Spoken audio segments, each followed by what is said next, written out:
Em pauta, vamos falar sobre as intensas discussões sobre os direitos sociais no trabalho.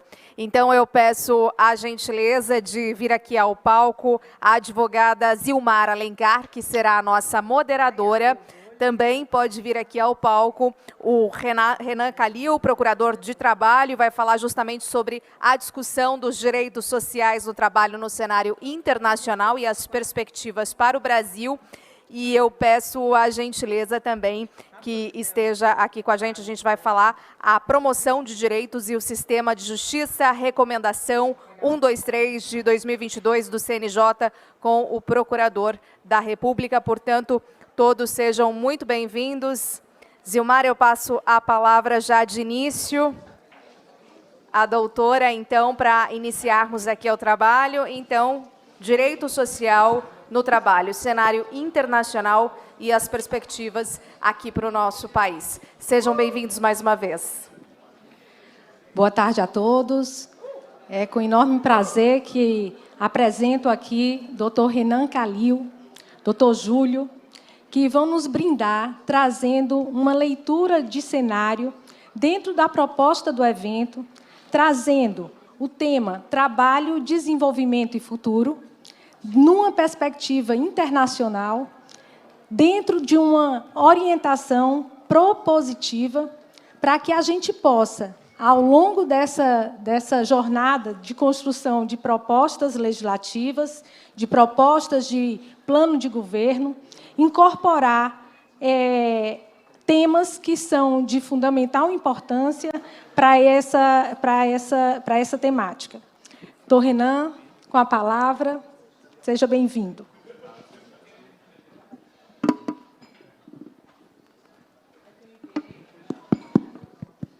Oi, boa tarde a todas e todos. É uma honra hoje com você debater, para a gente poder debater, enfim, o tema do mundo do trabalho, né? Que, enfim, acho que desde 2017 com as alterações legislativas que a gente teve, né, tanto com a aprovação da lei da terceirização como com a reforma trabalhista em si, eu acho que o tema ganhou uma grande tração na sociedade brasileira. E eu acho que dentro desse momento, né, de se pensar propostas para o Brasil, o que a gente vai vir a ser a partir de 2023, a gente, enfim, conseguir olhar para o que o mundo vem fazendo e pensar um pouco, né, no que enfim, que tipo de proposta a gente vai fazer. Obrigado. Que tipo de proposta que a gente vai ter, eu acho que isso é fundamental. E para começar a falar disso, né, eu quero até situar um pouco o momento que a gente está, né, porque várias propostas, várias discussões que têm se apresentado hoje, principalmente olhando para a reforma trabalhista de 2017, elas vão no sentido de ou revogar a reforma trabalhista, ou fazer uma revisão disso, enfim, tem várias discussões sendo feitas, e da mesma forma pela qual a reforma trabalhista ela foi aprovada no Brasil, que foi usando muito as alterações que foram feitas na Espanha, em 2012, muito do debate que tem sido feito agora, nesse sentido de revisão ou de reforma, ele tem também se orientado num processo que a Espanha passou a partir do final do ano passado. E, obviamente, é importante a gente olhar para que todos os países têm feito, né? E eu acho que é importante olhar para a Espanha também, até pela influência, pela inspiração que ela teve na reforma trabalhista no Brasil. Porém, o que eu queria, enfim, chamar a atenção aqui e trazer uma outra perspectiva é que a gente tem que olhar para a Espanha, mas a gente também tem que olhar para outros lugares, tá?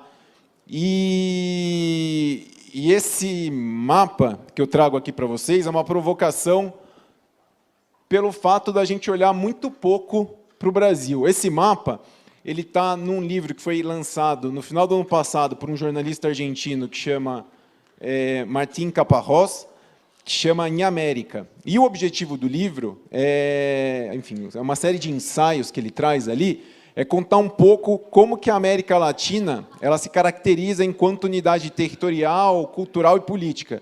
E como vocês podem ver, tem um país faltando, né, entre a América Central e América do Sul, que é justamente o Brasil. Para além, enfim, de todas as diferenças que a gente possa vir a trazer aqui, o Martim Caparrós, numa entrevista de lançamento do livro, ele diz que o Brasil não foi incluído, para além das diferenças de língua, de construção histórica, né, territorial do Brasil. O ministro Aldo falou um pouco disso, inclusive hoje, na abertura do discurso dele pela manhã, mas uma das questões fundamentais que ele usa para falar sobre isso é que o Brasil não olha para a América Latina, por mais que a gente tenha uma série de problemas que são muito semelhantes. Então, um dos grandes problemas que a gente tem no Brasil hoje, olhando para o mercado de trabalho, que é uma quantidade imensa de pessoas no setor informal da economia.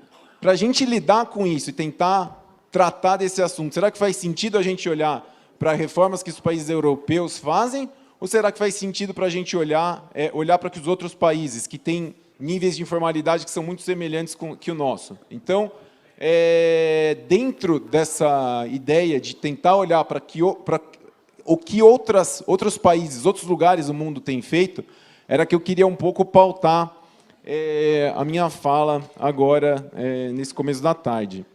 E, enfim, não querendo fazer aqui uma grande discussão sobre direito comparado, nem nada nesse sentido, eu acho que o Brasil, dentro dessa perspectiva de se mirar um pouco no que os nossos irmãos latino-americanos têm feito, eu acho que um dos grandes caminhos, um dos grandes canais que a gente tem para fazer isso é olhar para o sistema interamericano de direitos humanos e o que foi produzido por eles em matéria trabalhista até o presente momento, e que a gente, por uma série de negligências, seja dos atores do Poder Judiciário, do Poder Legislativo, do Poder Executivo ou da sociedade civil, tem implementado de uma forma muito aquém do que se poderia. Tá? Mas, antes de falar dessas lacunas que eu entendo que elas podem ser preenchidas, eu queria falar um pouco de exemplos de avanços em que se foi possível obter no Brasil com inspiração e a partir de ações que aconteceram no Sistema Interamericano de Direitos Humanos. Então, eu trouxe aqui um exemplo de cada poder. No Poder Executivo, por exemplo, o Brasil ele passa a ter uma política mais estruturada de combate ao trabalho escravo a partir de um caso que foi levado à Comissão Interamericana de Direitos Humanos, o caso de José Pereira, em que uma solução amistosa realizada em 2003 reconhece que esse trabalhador foi reduzido a condições análogas a de escravo, e o país ali se compromete a efetivar medidas de reparação para esse trabalhador e para a família dele, mas também a adotar uma série de medidas de prevenção à existência de trabalho escravo no Brasil. Então, o compromisso do Brasil fortalecer o Grupo Móvel de Combate ao Trabalho Escravo, o Ministério Público do Trabalho, por exemplo, no âmbito internacional, no âmbito do sistema interamericano, acontece nessa solução amistosa. No âmbito do Poder Legislativo, a edição da Lei Maria da Penha, de combate à violência doméstica, por exemplo, ela é promulgada essa lei em 2006, mas, se a gente olha o relatório de mérito do caso da Maria da Penha, que passou pela Comissão Interamericana de Direitos Humanos, a gente vai ver uma recomendação ao Estado brasileiro ali de efetivar medidas legislativas de combate à violência doméstica. Então, a gente tem essa lei de 2006, já, enfim, como uma indicação, uma recomendação do Brasil adotar ela no âmbito interno. No âmbito do Poder Judiciário, o Supremo Tribunal Federal, em 2008, 2009, não lembro agora exatamente, quando ele vai julgar a obrigatoriedade de diploma para os jornalistas, ele vai entender que não é possível fazer essa exigência, não se deveria exigir o diploma de jornalista, porque isso, de alguma forma, violaria a liberdade de expressão e de informação da população, com base em dois grandes instrumentos do sistema interamericano, que é o parecer consultivo número 5, que trata desse assunto, e também de um relatório anual da Comissão Interamericana de 2008. As audiências de custódia também, em grande parte, elas são adotadas no Brasil com base no artigo 7º da Convenção Americana de Direitos Humanos. Então, a gente vê aqui uma série de políticas públicas que foram adotadas no Brasil, que elas foram inspiradas em avanços no sistema interamericano de direitos humanos. E daí, enfim, só para dar um panorama um pouco para vocês, dentro do sistema interamericano, e especificamente na Corte, eu estou trazendo essa evolução aqui da jurisprudência do sistema interamericano para tentar mostrar para vocês também que a gente tem que se aproveitar do momento em que a Corte Interamericana como ela tem tratado o tema, para a gente conseguir evoluir no tratamento do direito do trabalho no âmbito regional.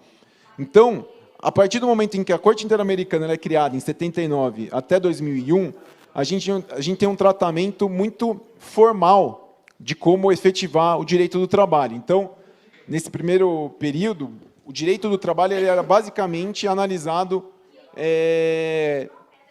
com relação quando existe uma violação do direito à vida e à liberdade de trabalhadores. Então, o caso Caballero Delgado contra a Colômbia, que é um caso, enfim, que um trabalhador, um dirigente sindical, na verdade, do Sindicato dos Professores na Colômbia, é assassinado.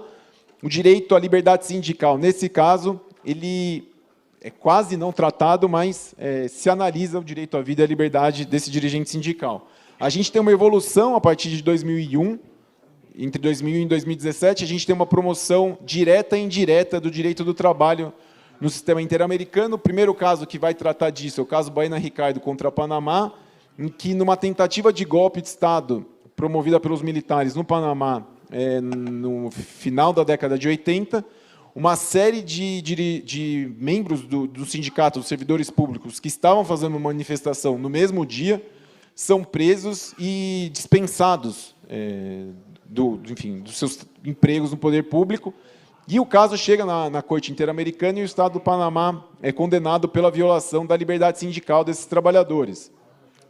Outro caso emblemático desse período é o caso Fazenda Brasil Verde, em que trabalhadores enfim, foram encontrados em condições análogas a de escravo, e o Brasil é condenado também. Para além disso, existem outros direitos que não são tratados diretamente, como o direito ao salário, que, nesse período, é interpretado como um reflexo do direito de propriedade dos trabalhadores. Então, a Corte meio que faz uma construção um pouco mais heterodoxa para garantir esses direitos. E a gente chega nesse grande momento em que os direitos dos trabalhadores são tratados de uma forma mais sistêmica no sistema interamericano. Isso acontece a partir de 2017, coincidentemente ou não, no mesmo ano da reforma trabalhista aqui do Brasil, em que a Corte Interamericana, no caso Lagos del Campo, condena o Peru pela violação do direito ao trabalho, especificamente por permitir, na verdade, que um trabalhador que era representante dos trabalhadores fosse dispensado sem motivação. Esse é um dos grandes debates que a gente vem tratando aqui no Brasil em relação ao direito do trabalho, desde a ratificação e da denúncia da Convenção 58 do OIT, a judicialização desse caso no Supremo Tribunal Federal. Tem um grande debate, né, de como que a gente trata a Convenção 58 do OIT. E se a gente olha para o que a Corte Interamericana de Direitos Humanos vem dizendo, pelo menos desde 2017, é que é obrigação de todos os estados que ratificaram a Convenção Americana de Direitos Humanos, como é o caso do Brasil, garantir com que todo trabalhador, mesmo quando ele seja dispensado, existe a necessidade de motivar esse ato.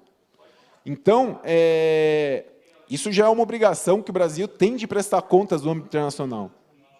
A partir de 2017, e desse caso específico do Lagos del Campo, a Corte Interamericana se debruça sobre vários temas trabalhistas. Então, condições justas, equitativas e satisfatórias de trabalho, relacionadas ao meio ambiente do trabalho. A gente tem um caso Spoltori contra a Argentina, e o caso dos empregados da fábrica de fogos de Santo Antônio de Jesus, de trabalhadores que morreram numa explosão no final dos anos 90 ali. A Corte Interamericana ela passa a desenvolver uma série de parâmetros, né, uma série de obrigações que advêm do fato do Brasil e dos países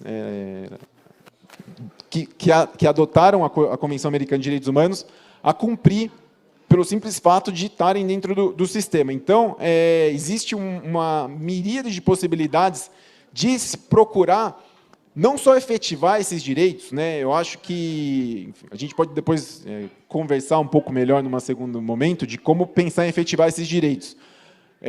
Porque, dentro do meu ponto de vista, o Ministério Público, os sindicatos, os atores sociais como um todo, já podem buscar a efetivação desses direitos sem a necessidade de eles estarem previstos em lei. Mas, obviamente, nada impede de que, num momento legislativo, tudo isso seja refinado e adequado às peculiaridades em que o Brasil vive, né? Então, dentro dessa ideia de se pensar em propostas e caminhos, né, para a gente traçar daqui em diante.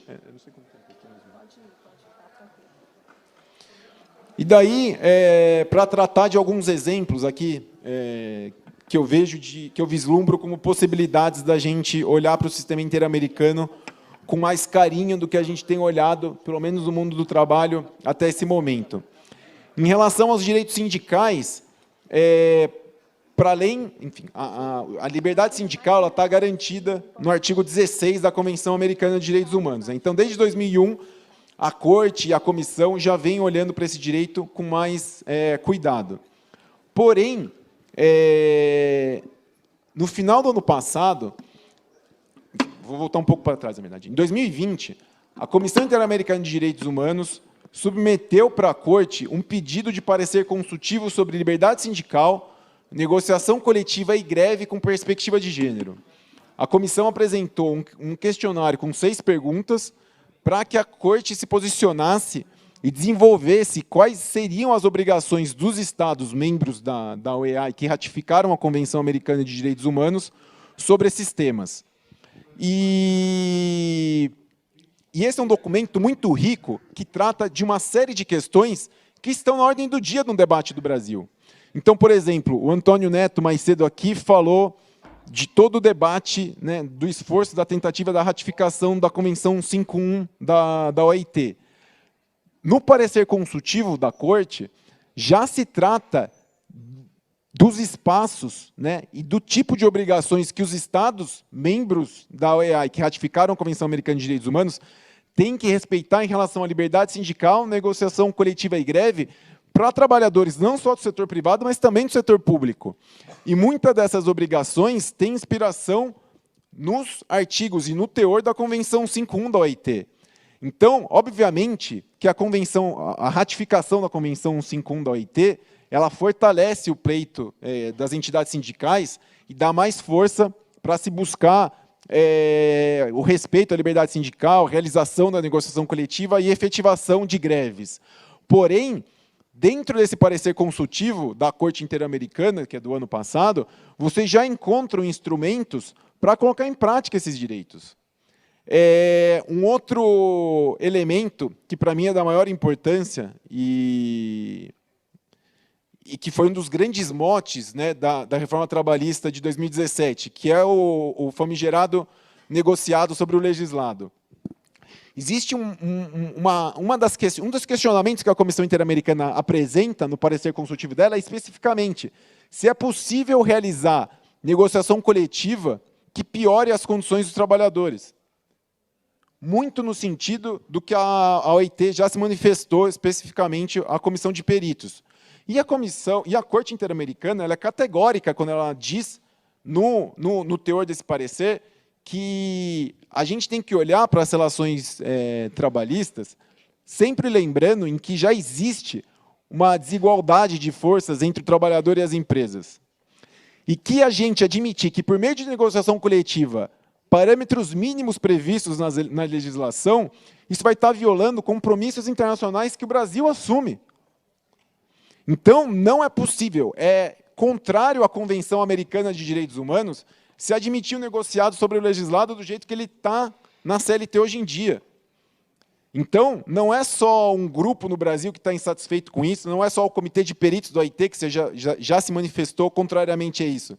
A gente tem um parecer consultivo da Corte Interamericana dizendo que isso contraria um tratado internacional de direitos humanos que o Brasil ratificou e se comprometeu perante a comunidade internacional a respeitar.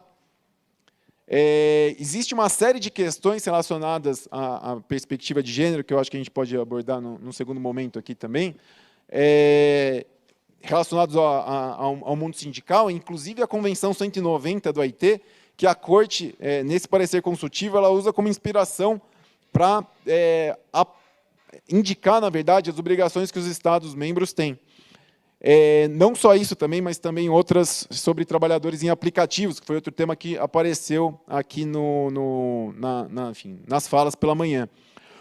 Uma série de outras obrigações, né, que vem desses dois casos que eu mencionei para vocês, né, do Spoltori contra a Argentina e dos empregados da fábrica de fogos de Santo Antônio de Jesus, a Corte ela passa a olhar para questões relacionadas ao meio ambiente do trabalho que são da maior importância, né? Então, na mesa anterior, que estava se debatendo saúde e segurança do trabalhador na mineração, existe um diálogo direto aqui, também, que a gente pode olhar para o sistema interamericano e se pensar em formas de aprimorar a legislação trabalhista que a gente tem no país hoje.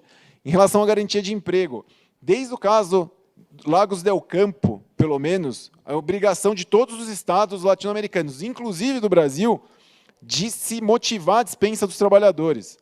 Não é mais preciso, pelo menos dentro do ponto de vista do direito internacional dos direitos humanos, a ratificação da Convenção 58 para se exigir isso.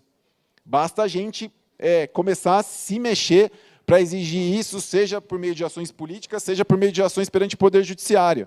Mas já se existe embasamento jurídico para se pleitear isso. Então,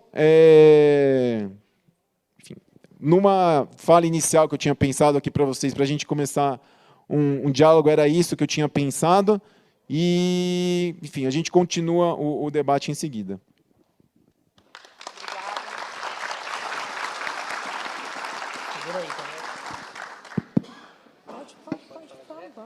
Bom, gente, boa tarde a todos e todas.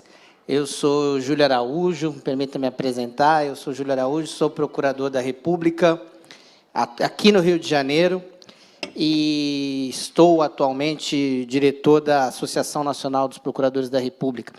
Quero agradecer pelo convite, parabenizar o Sindilege, o Sindjus, FEComércio, FEComerciário pelo evento. Acho que é super oportuno.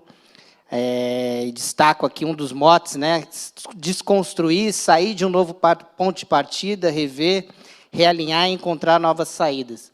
Acho super importante discutir essas questões num momento tão importante para o país, e trago um abraço aqui também do presidente da NPR, o Biratã Caseta, e um momento muito difícil para as instituições e para a institucionalidade, um momento duro para a democracia brasileira, de ataque às instituições, o Ministério Público não é diferente, ataque à democracia, elogios a ditaduras, e para nós é um momento importante também para colocarmos essas questões e pensarmos como construímos e superarmos esse estado de coisas e avançarmos. A gente já havia pensado uma ideia aqui de eu falar de promoção, sistema de justiça, mas a partir da fala do Renan também, conversando com a Zilmar, e dentro de uma proposta informal aqui, eu vou tentar levantar alguns pontos e também trazer para o Renan aqui, voltar e colocar até por conta das áreas de atuação. Minha área, eu não sou da área do trabalho, lido muito com esse tema em outras áreas. Hoje mesmo eu tive uma diligência na favela do Jacarezinho, que há um ano sofreu uma chacina brutal, e ontem teve um episódio muito duro de destruição de um monumento em homenagem às pessoas mortas na chacina. E isso tem, por incrível que pareça, tem tudo a ver com o que a gente está falando aqui, porque há mais de 20 anos aconteceu um episódio também lamentável, que foi objeto de julgamento da Corte Interamericana, que é o caso Favela Nova Brasília, em que uma das recomendações e determinações consistia justamente em estabelecer monumentos, e símbolos para que a gente não esqueça, e a gente preserve a memória de eventos atrozes. E isso é um pouco sintomático do que a gente está discutindo aqui, e tem a ver um pouco com a efetividade das decisões e a nossa capacidade de inserção e diálogo com esse debate internacional no campo do direito internacional dos direitos humanos. Não só no direito do trabalho, mas como em todas as áreas do direito, o que a gente percebe é que é aquilo que o professor André de Carvalho Ramos, que é o meu colega de MPF diz que é o truque do ilusionista, né? A gente acha que cumpre as decisões da nossa maneira. A gente decide como a gente vai cumprir, né? É o fenômeno recupero também. O que é bom a gente coloca, porque no caso do jornalista é esse. Por exemplo, você citou o caso do jornalista, que é um caso que eu conheço bem. Nesses momentos em que a gente tem uma decisão, para a gente utilizar um argumento para confirmar o nosso entendimento, a gente usa toda a jurisprudência, todo o debate, mas a gente não articula o debate à luz desses instrumentos. Lógico que isso vem melhorando ao longo do tempo, mas é um fenômeno ainda muito presente. É um distanciamento desses sistemas jurídicos e um distanciamento também em relação à efetividade do cumprimento de decisões de tribunais internacionais. E também nos diz, claro, claramente, sobre o papel do próprio sistema de justiça, seja do ponto de vista do papel contramajoritário, de ir contra as maiorias e defender direitos e respeitar direitos, como também garantir a marcha da prestação de certos direitos, e que no campo dos direitos sociais, que para nós são muito, muito caros, eles se colocam. Então, assim, o primeiro ponto que eu queria colocar para você, Renan, que eu gostaria que você comentasse, é um pouco isso, assim, o quanto que a gente internaliza esse debate, né? O quanto a gente se apropria desse debate com naturalidade. Obviamente, você, como um operador, como especialista, um estudioso, se apropria, mas o quanto a gente pode, e até pensando numa perspectiva propositiva, dentro do nosso debate, se apropriar do debate internacional e construir soluções. O quanto que a gente está preparado, o quanto que a gente precisa se preparar para sair de uma visão, a partir, obviamente, que sem pensar em hierarquia, em superioridade normativa, mas em que haja efetivo diálogo e que a gente não use o debate do direito internacional só quando ele nos é favorável. Então, eu queria primeiro colocar esse ponto. O que você considera em relação a isso? Bom, Júlio, eu acho que no Brasil a gente ainda usa os tratados internacionais de direitos humanos como um todo de uma forma muito formal ainda, né? Então, quando a gente, por exemplo, a gente vê nas manifestações judiciais, a gente, para não falar que não fala, a gente fala o artigo X da Convenção Americana, o artigo Y do Pacto Internacional de Direitos Econômicos, Sociais e Culturais, um pouco para florear a manifestação jurídica, mas sem entrar no mérito das questões propriamente ditas, Então, para dar um exemplo concreto do que eu acho que pode ser uma mudança de comportamento e de paradigma em relação a isso. A gente tem dois temas que já foram falados aqui pela manhã e a gente está trazendo aqui de novo, que é a liberdade sindical dos servidores públicos e a necessidade de motivação da dispensa dos trabalhadores. A gente, dentro de uma visão formalista, para a gente achar que a gente tem que avançar nesses direitos, a gente pode ficar a gente tem que ratificar um 51 e a gente tem que ratificar um 58. Ratificar um 51 a gente ratificou, mas enfim, o Temer, não topou assinar.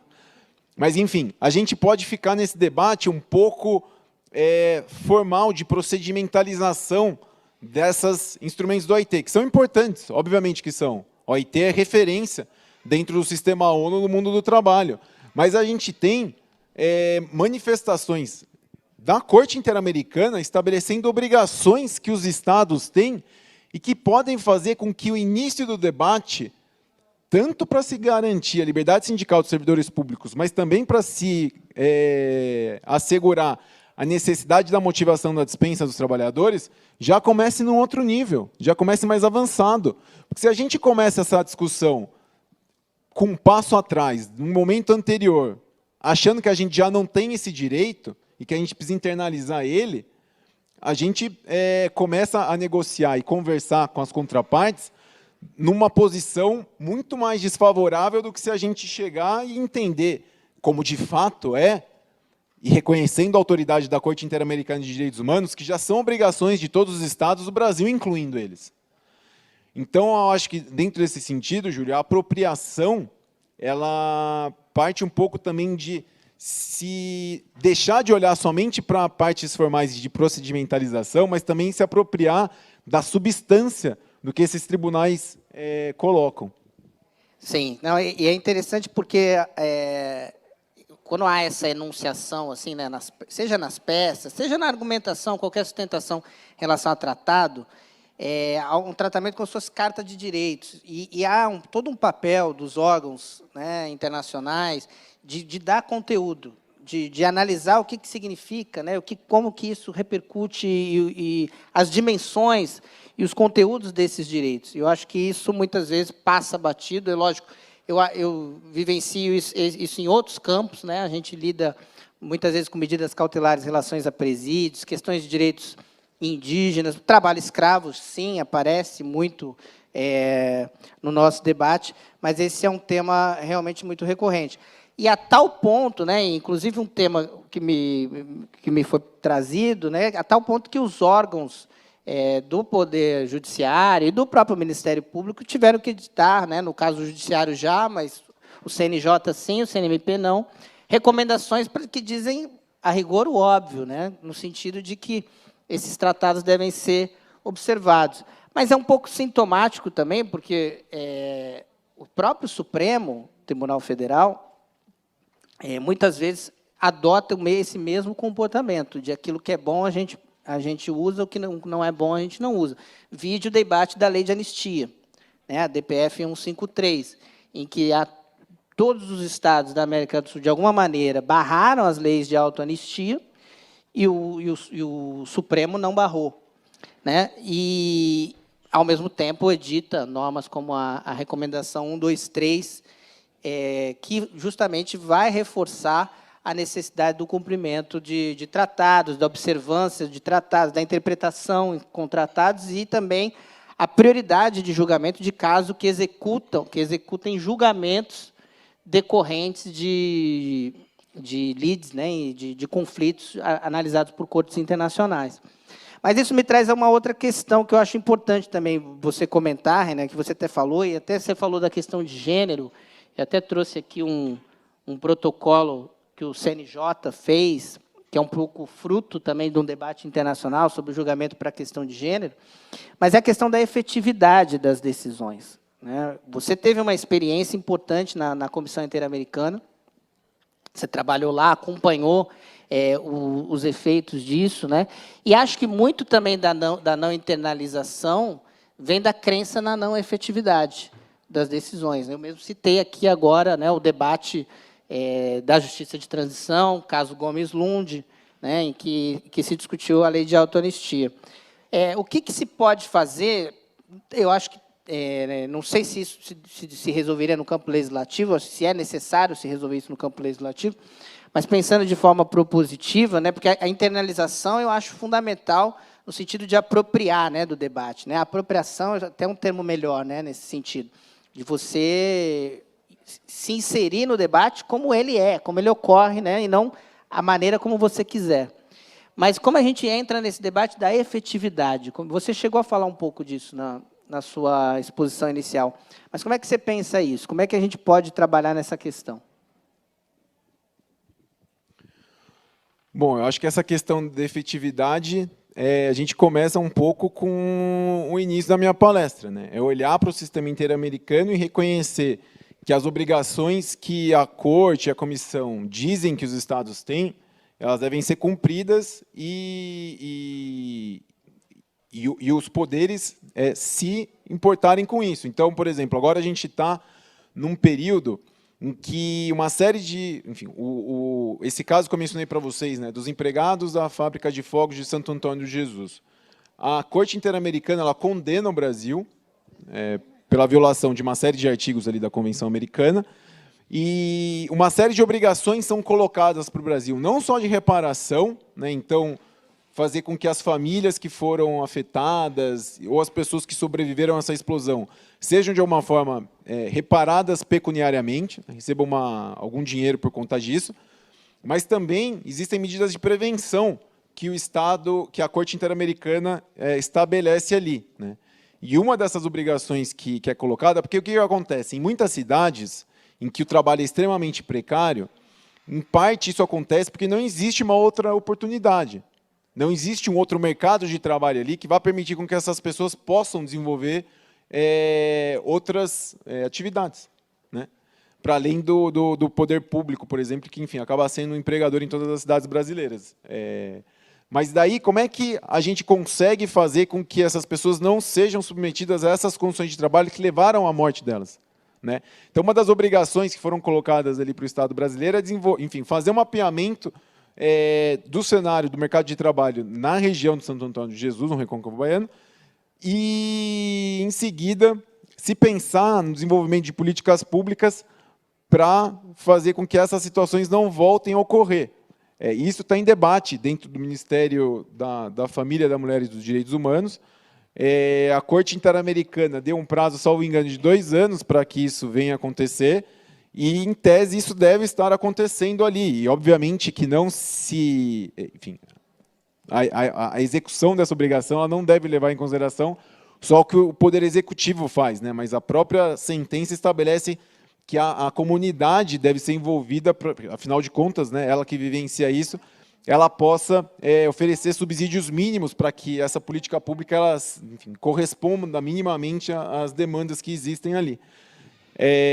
Mas, enfim, o Brasil precisa avançar muito ainda em como executar isso. Né? A gente teve o caso da Fazenda Brasil Verde, né, de 2017, a sentença, e é um problema que ainda é recorrente. Né? A gente, enfim, nos últimos 2 anos, teve números muito elevados de resgate de trabalhadores em condições análogas a escravos no setor rural, né, no âmbito rural, especialmente. Então, e essa é uma questão que eu não acho que a gente vai conseguir resolver pelo Poder Legislativo.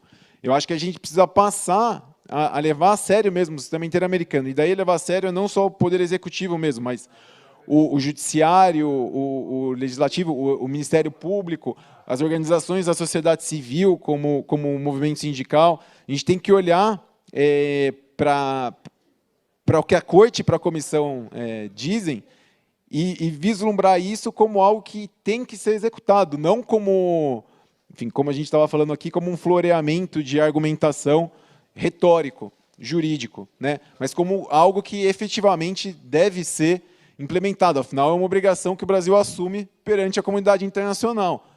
Não basta só o Poder Executivo levar a buscar o cumprimento disso, né? Mas de toda da sociedade como um todo. Doutor Renan, e dentro dessa visão da efetividade, o que, de fato, essa plateia aqui pode colaborar para que o Brasil avance como necessário nesse tipo de proteção? Então, doutora Zilmar, eu acho que a gente ficou falando de 2 debates aqui, né, da 151 e da 158.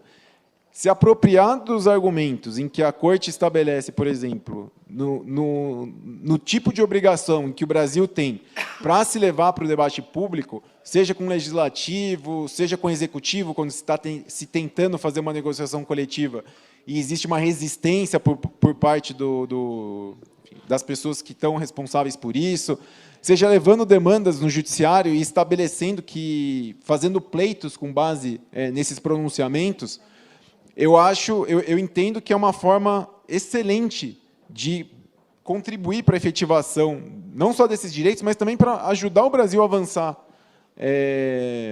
nesses campos em que a gente está muito atrasado ainda. Vamos lá, doutor Júlio? Tá. Eu vejo que...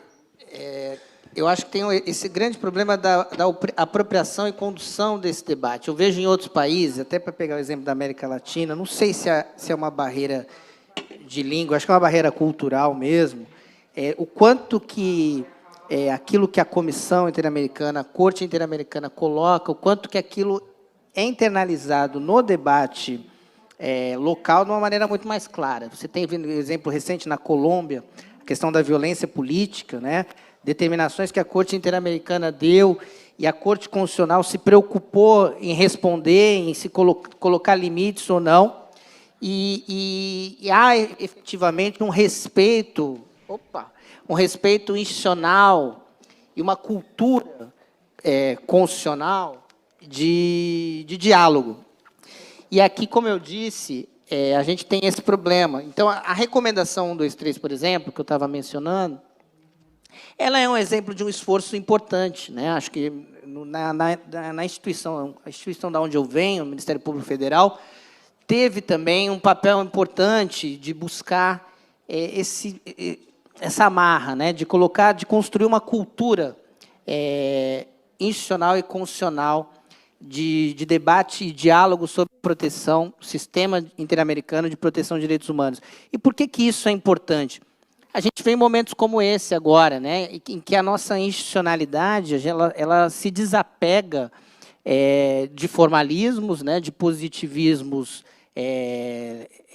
ferrenhos, digamos assim, e dialoga com o ordenamento, né, de uma maneira mais complexa, de uma maneira mais respeitosa a toda uma tradição de direitos humanos que vai, e a lógica do sistema de proteção de direitos humanos é a lógica da responsabilidade internacional dos Estados. E é por isso, muitas vezes, que há resistência ao seu cumprimento. Então, acho que no campo propositivo, porque aí você vai entrar em debates sobre soberania, mas debates mal colocados sobre soberania, em que isso acaba sendo muito prejudicado. Então, do ponto de vista propositivo, é compreender que a inserção nesse debate internacional de direitos humanos não significa perder soberania.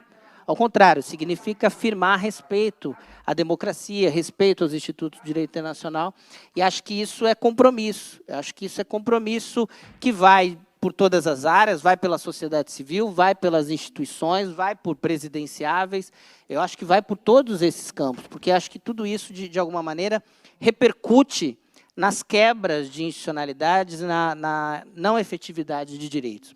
Então, quando eu falo, por exemplo, da recomendação 123, e isso vem sendo discutido também no Conselho Nacional do Ministério Público, embora seja um documento que diz, de certa forma, uma obviedade, né, do ponto de vista da estrutura do ordenamento jurídico, ele é super relevante por dar essa importância ao tema. E ele é uma diretriz. A recomendação 123 é uma recomendação muito simples, mas ela recomenda, né, a partir do Conselho Nacional de Justiça, que os órgãos do Poder Judiciário observem tratados e convenções internacionais de direitos humanos em vigor no Brasil e a utilização da jurisprudência da Corte Interamericana de Direitos Humanos, bem como a necessidade do chamado controle de convencionalidade das leis internas. Então, quando você se depara com um conflito ou com a legalidade de uma lei, não analisa apenas à luz da Constituição, mas também à luz dos tratados, né, as convenções da Organização Internacional do Trabalho. Até estava brincando que eu lido com uma muito, que é a 169, que trata dos direitos dos povos e comunidades tradicionais. E também a recomendação vai dizer a priorização do julgamento dos processos que estão tramitando relacionados à reparação material e imaterial das vítimas de violações, que é um aspecto importante. Quando há esses julgados, por exemplo, né, o caso Favela Nova Brasília que eu citei, determina a responsabilidade do Estado brasileiro. As vítimas, os familiares de vítimas podem acionar o Estado para fazer, né, obter a reparação, né, seja indenização ou outra forma de reparação. A própria reparação simbólica que eu falei de um memorial se insere nessa questão. Então, assim, a recomendação é super simples, super sucinta, mas ela nos obriga a refletir sobre isso. E, ainda mais, diante de uma complexidade que nós temos no Estado brasileiro, que, além de territorialmente vasto, é uma federação. Então, muitas vezes, o Estado, quem defende o Estado brasileiro é a União, no âmbito internacional. Só que a bucha, às vezes, por exemplo, é o Estado do Rio de Janeiro, que é o violador. E, ao mesmo tempo, você tem um outro órgão de Estado que está acusando o Estado do Rio de Janeiro, o Ministério Público, né? Então, você tem uma complexidade que se você não cria essa cultura, você inviabiliza, né? Não só do aspecto preventivo, como no aspecto da reparação. Perfeito. E agora, finalizando, eu queria que, em poucas palavras, a gente pensasse o Brasil.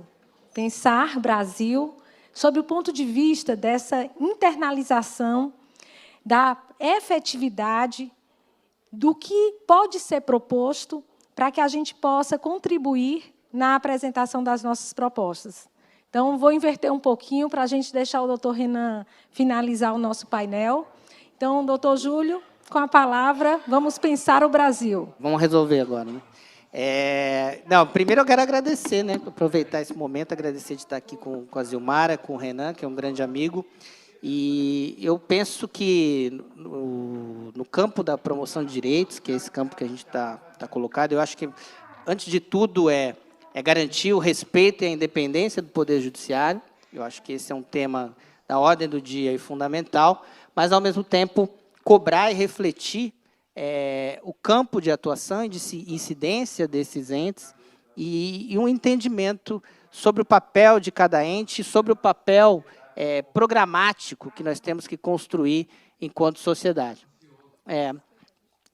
Nós temos uma Constituição como norte, a gente tem um ordenamento, nós temos um arcabouço normativo internacional como norte, e acho que o judiciário muitas vezes atua, o sistema de justiça, nas omissões, né, nos vazios de efetividade, né? O Renan trouxe aqui elementos que nos permitem construir essas soluções, esses caminhos de implementação, para além da necessidade da intervenção do sistema de justiça. Mas a gente também não pode negar que o sistema de justiça tem um papel relevante a cumprir, e isso não significa necessariamente ativismo judicial.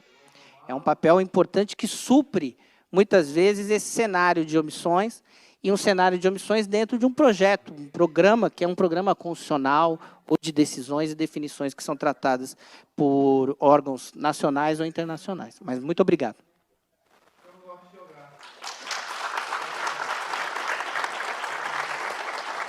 Eu gostaria de agradecer também, foi uma honra para mim estar nesse painel, com a doutora Zilmara, que conheço desde os meus tempos de advocacia do movimento sindical, antes de entrar no MPT, com o Júlio, que é um companheiro de longa data aqui, e dizer muito rapidamente que, dentro desse debate, que eu acho o fundamental, central, tentando conjugar tudo que a gente falou aqui, é a gente sair desse processo eleitoral e a gente começar a olhar para se efetivar, enfim, alguma medida legislativa substantiva, e a gente tem várias pistas do sistema interamericano e do OIT também, medidas para se combater as práticas antissindicais no Brasil.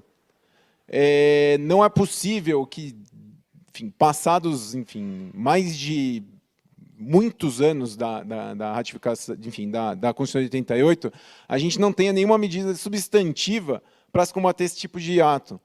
Esse ano, a Corte Interamericana está julgando o caso Gabriel Salles Pimenta, que é um advogado do Movimento Sindical dos Trabalhadores Rurais do Sul do Pará, que foi assassinado em 1982, porque ele conseguiu impedir a desapropriação de uma terra em que os trabalhadores estavam. Nessa mesma região, uma liderança do movimento sindical foi morta em 2019.